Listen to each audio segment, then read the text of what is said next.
The first step in understanding how someone can be injured during a crash is to see what happens during a rear-end collision.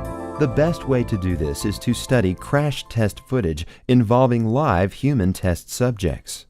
We're going to look at live crash tests of two different speeds. The first one is a 3.9 mile per hour crash, and the second is at 6.3 miles per hour.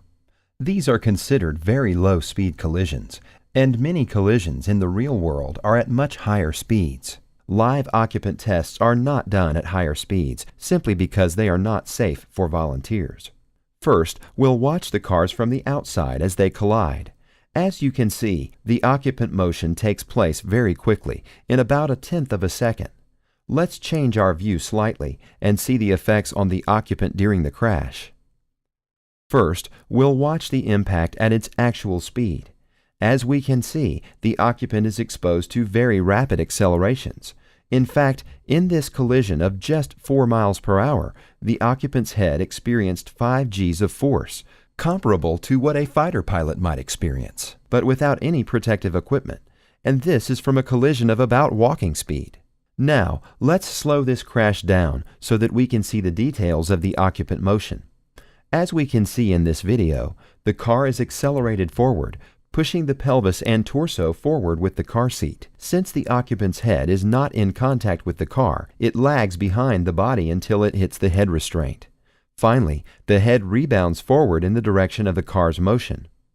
Remember, this is a collision that took place at less than 4 miles per hour. Now, let's look at a collision just a bit faster, 6 miles per hour. First, we'll watch the crash from outside the car. We can see that the force is dramatically greater on the occupant in this collision. When we move inside the car, we can see that although the speed of the collision is just slightly faster than the first crash, the occupant forces are much more dramatic. When we slow down the crash test, we can see the same body motion as before, but the accelerations that the occupant experiences are much higher. In this crash test, the occupant experienced 9 Gs of force, almost twice that of a 4 mile per hour crash. So, though the speed only increased by 50%, the forces on the occupant doubled. To demonstrate how this can result in injury to the neck, let's look at it this way. The human head weighs about 10 pounds on average. When accelerated to 9 Gs, the human head effectively weighs 9 times its normal weight, or 90 pounds, and all of this occurs in just a fraction of a second.